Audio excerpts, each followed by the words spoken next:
अच्छा जी, तो मैनेजमेंट में हमने एक चीज देखी थी कि सबसे पहले ट्रांसफ्यूजन, और सेकंड में हमने कहा था कि सप्लीनेक्टमी, यानी कि सप्लीन को रिमूव करवाया जाएगा ताकि जो इसकी ब्रेकडाउन ऑफ आरबीसीज है उसको कम किया जा सके।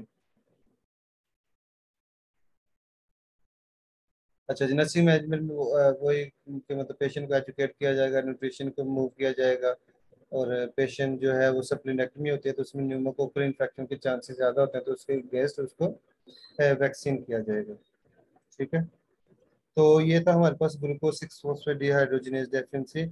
आज जो हमने कवर किया, सबसे पहले हमने किया था मेगालोब्लास्टिक एनीमिया। मेगालोब्लास्टिक हमने देखा था कि vitamin B 12 and folic acid की डेफिशिएंसी की वजह से होता है मेनली, क्योंकि जिसमें डीएनए सिंथेसिस नहीं होती और आरबीसीज की मैच्योरेशन नहीं होती, और जो आरबीसीज है वो लार्जर देन नॉर्मल साइज होते हैं, यानी कि मैक्रोसिटिक होते हैं। और इसमें हमने शिलिंग टेस्ट मैंने आपको बताया था कि ये आप लोगों ने करना है। बाकी इसके मैनेजमेंट में उसकी रिप्लेसमेंट करवानी है। फिर हमने हीमोलिटिक एनीमिया देखा कि डिस्ट्रक्शन ऑफ आरबीसीज, इसमें इनहेरिटेड और एक्वायर्ड दो फॉर्म्स होती हैं। सिकल सेल एनीमिया हमने देखा कि इसमें सिकल सेल हीमोग्लोबिन होती है और उसकी ब्रेकडाउन होती है जिसमें से हेमोसिस और इन्फेक्शन डेवलप होती है। उसमें जो इम्पोर्टेंट मैंने बताया था कि आप लोग इसके क्राइसिस को अच्छी तरह याद करें, इसकी कॉम्प्लिकेशंस को और इसकी मैनेजमेंट को। ठीक है, और फिर आप हमने देखा थैलेसीमिया और उसके टाइप्स, और फिर हमने ग्लूकोज सिक्स फॉस्फेट डिहाइड्रोजिनेज, उसकी क्लिनिकल मैनिफेस्टेशन, मेडिकल मैनेजमेंट और उसकी डेफिनेशन। अच्छा जी बच्चों, ये जो हमने आज किया वो सबको क्लियर है? किसी बच्चे का कोई question? Sir sickle cell anaemia की कॉम्प्लिकेशंस वाला टेबल जो आप कह रहे हैं हमारी बुक जी पे जो जी, बना हुआ है वो मैं उधर ही आ डिफरेंट रहा वो हूँ। है 29.2 वाला। वो दिखा।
अच्छा जी, यहाँ से मैंने आप लोग को बताया था टेबल। बुक नजर आ रही है आप सबको? जी सर। ये मेगालोब्लास्टिक आप लोगों ने करना है, फिर आप लोगों ने यहाँ से करना है हेमोलिटिक का। नहीं है हेमोलिटिक में हमने किया सिकल सेल। कॉम्प्लिकेशन का ये आप लोगों ने टेबल करना है 33.3, यानी कि सप्लीन है तो उसमें क्या हो सकता है, सप्लीन का इन्फेक्शन इन्फेक्शन हो सकता है, और लंग्स में इन्फेक्शन हो सकता है, सेंट्रल नर्वस सिस्टम का इन्फेक्शन हो सकता है, किडनी में सिकनिंग प्रोसेस, हार्ट में एनीमिया हो सकता है, बोन में एरिथ्रोइड प्रोडक्शन इंक्रीज हो सकती है, इन्फेक्शन ऑफ बोन्स, लीवर में हिमोलिसिस, इसकी वजह से इसके हेमोलिसिस इंक्रीज होगी। इस तरह आप लोगों ने इसकी, और साइनस सिम्टम ये आप लोगों ने देखें कि हर जो ऑर्गन है उसके डिफरेंट बताए हुए हैं। ठीक है, ये आप लोगों ने बिल्कुल नहीं करना है। इसमें ये है कि डिफरेंट जो सिम्टम है उसमें इफेक्ट करता है। इसमें मेन अगर आप कॉम्प्लिकेशन बताएंगे ना, अगर इसकी आपको आएगी तो आप बताएंगे कि सबसे पहले सिकल सेल क्राइसिस होगा। ठीक है, तो उसको आप लोग एक्सप्लेन करेंगे कि वो डिफरेंट टाइप का होगा। फिर आप एक्यूट चेस्ट सिंड्रोम का बताइएगा, फिर साथ में पल्मोनरी हाइपरटेंशन का। ठीक है, इन तीनों को डिटेल में बताइएगा। और अगर ये आप हर ऑर्गन वाइज इसके सिम्टम देख लेंगे तो आपको आइडिया हो जाएगा, ये आप ओवरऑल लिख सकते हैं। इसमें आप लोगों ने ये करना है सिकल सेल क्राइसिस। ठीक है, ये सिकल सेल क्राइसिस की हेडिंग दी हुई है। ये तीन तरह के होते हैं, सिकल क्राइसिस, ये एक ये सिकल क्राइसिस, और साथ में aplastic crisis and sequestration crisis. ठीक है, थ्री इसके मेन टाइप्स हैं। और साथ में क्यूचर सिंड्रोम, इसको एक दफ़ा देख लीजिएगा, और पल्मोनरी हाइपरटेंशन की। ठीक है, बाकी वही चीज़ें। और ये जैसे ये देखें, ये हेमाटोपोटिक स्टेम सेल का नाम कर लिया फार्माकोलॉजिकल में, ये दो ड्रग्स के नाम हाइड्रोक्सी यूरिया, ये पहले नाम लिखा हुआ है। ठीक है, और फिर साथ में आर्जिनिन। अच्छा जी, नेक्स्ट है, यहाँ तक सबको क्लियर है? जी सर। क्या था कि नर्सिंग मैनेजमेंट का अच्छा, क्या आप कह रही हैं? मेरा आवाज नहीं है आपकी।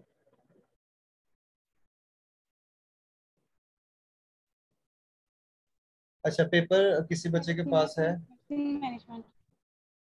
किसकी नर्सिंग मैनेजमेंट? सर थैलेसीमिया की नर्सिंग मैनेजमेंट।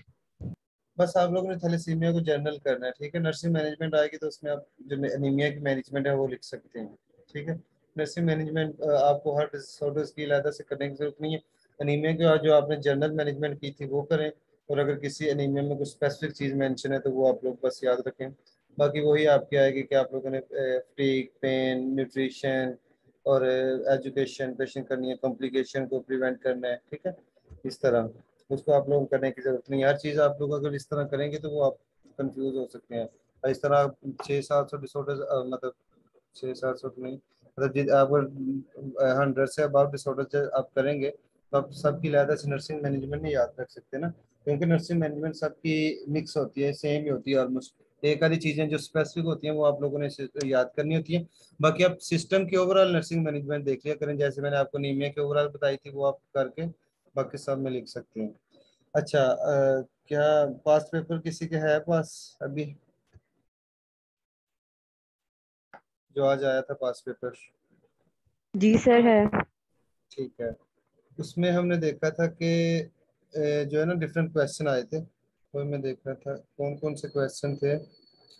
सबसे पहला जो क्वेश्चन था ये मुझे मिल गया कि define stroke, COPD, osteoarthritis, angina and cataract, ठीक है।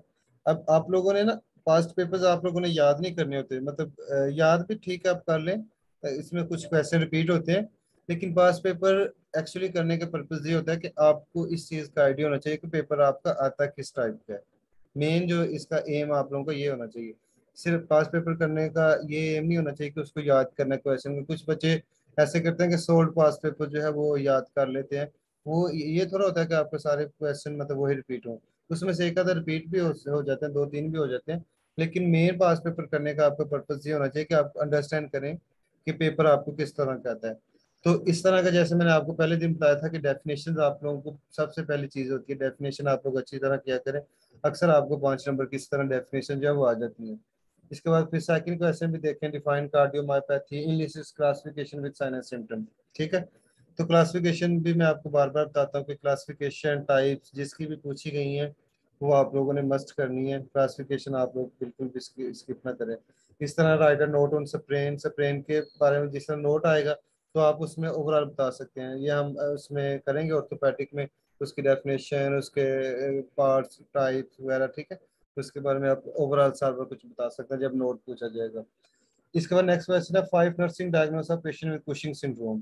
तो 5 मेजर डायग्नोस आपको मैंने हमेशा यही कहता हूँ कि जो मेजर डिसऑर्डर होती है सिस्टम की उसके कोई से 5 नर्सिंग डायग्नोस कर लिया करें। अब तो इंशाल्लाह आप इतने ट्रेन हो जाएंगे आहिस्ता आहिस्ता कि आपको कोई भी डिसऑर्डर दी जाए तो आप खुद से 5 डायग्नोस बना सकते हैं। 2-3 जैसे डेफिशिएंट नॉलेज, एंजाइटी और पेन भी मोस्टली डायग्नोस होता है, और कुछ में इन्फेक्शन, इम्बैलेंस न्यूट्रिशन, ठीक है। ये कुछ 10-12 डायग्नोस हैं ऐसे, मतलब जो मोस्टली हर डिसऑर्डर में आ जाते हैं, तो ये आप लोग लिख सकते हैं। इसी तरह clinical manifestation of pharyngitis, how to assess acute pharyngitis. तो क्लिनिकल मैनिफेस्टेशन के टाइप के क्वेश्चंस, ठीक है।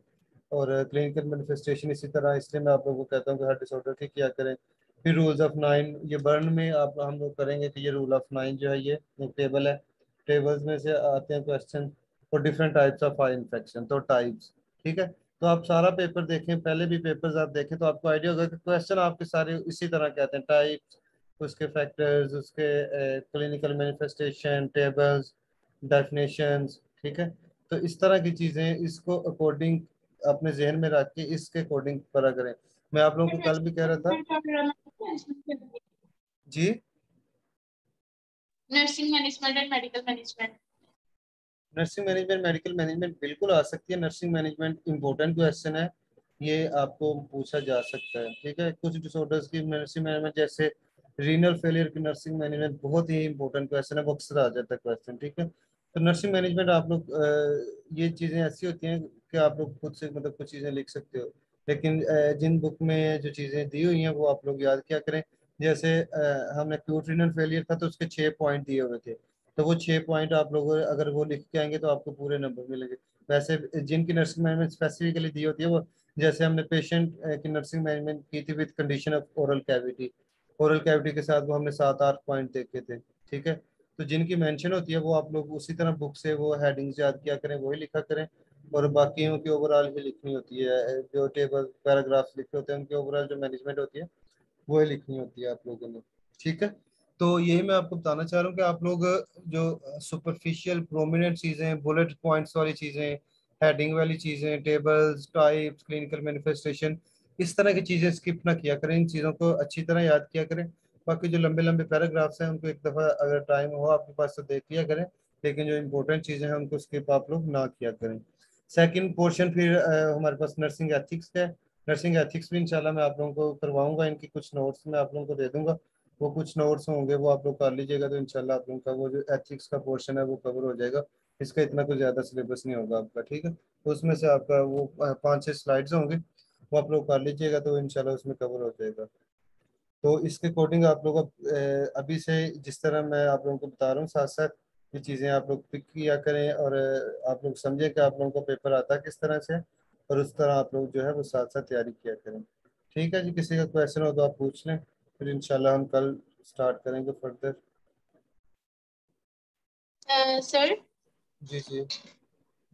सर नर्सिंग मैनेजमेंट अगर कोई इस तरह का क्वेश्चन आता है कि हमें नर्सिंग मैनेजमेंट किसी क्वेश्चन की नहीं आ रही, तो मतलब नर्सिंग मैनेजमेंट सब में तकरीबन सेम होते, तो हम लिख सकते हैं कि जो अप्रोप्रिएट सूटेबल उसकी हो।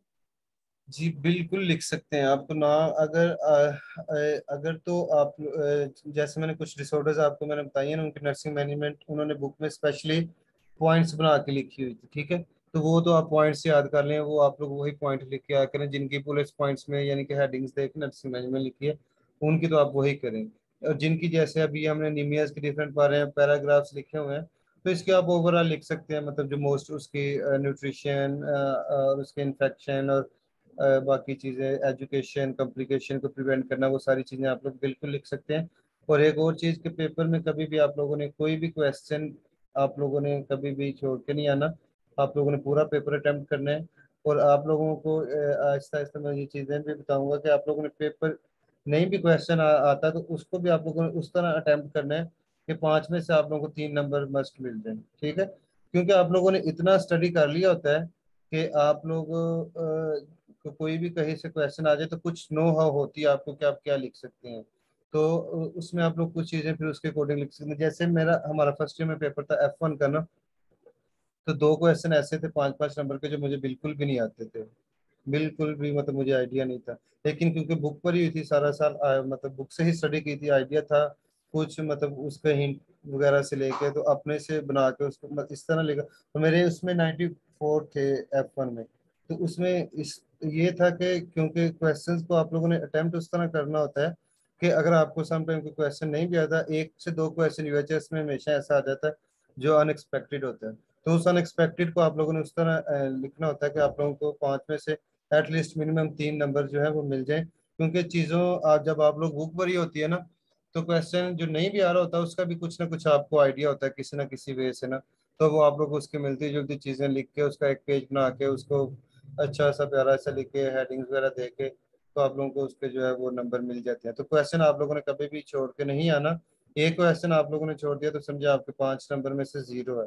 लेकिन अगर आप कुछ ना कुछ लिख के आएंगे तो आपको 2 नंबर तो जो है वो इजीली मिल जाते हैं। ठीक है, चाहे आप लोगों ने ठीक नहीं भी लिखा, कुछ रेलिवेंट इधर उधर का लिख भी दें तो 2 नंबर मस्त मिल जाते हैं आपको।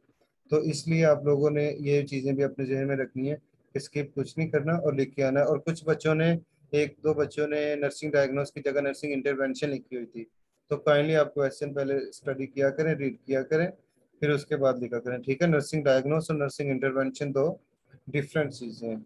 ठीक है, किसी का कोई क्वेश्चन और हो तो पूछ लें, फिर इंशाल्लाह हम कल कंटिन्यू करेंगे।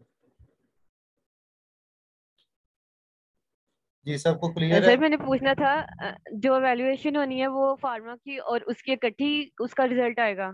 जी बिल्कुल, इकट्ठी एवेल्युएशन करेंगे हम, फार्मा और की और F1 की कंबाइन करके फिर उस बेस पे जिसमें आपका मेजर पोर्शन है जो आपके टेस्ट का है, ठीक है। तो एक भी एब्सेंट आपका जो एवरेज है वो बहुत कम हो जाती है इससे ना, ठीक है। तो कल इंशाल्लाह मैं कोशिश जी करूंगा सर। कि जो आपका जीआईटी है उसको मैं आप लोगों को बता दूं मार्क्स। फिर इंशाल्लाह 23 तक जो है ना वो हम कोशिश करेंगे कि जो ओवरऑल ओवरऑल वैल्यूएशन सब बच्चों को तो नहीं बताएंगे लेकिन जो टॉप 3 होंगे उनको बताएंगे।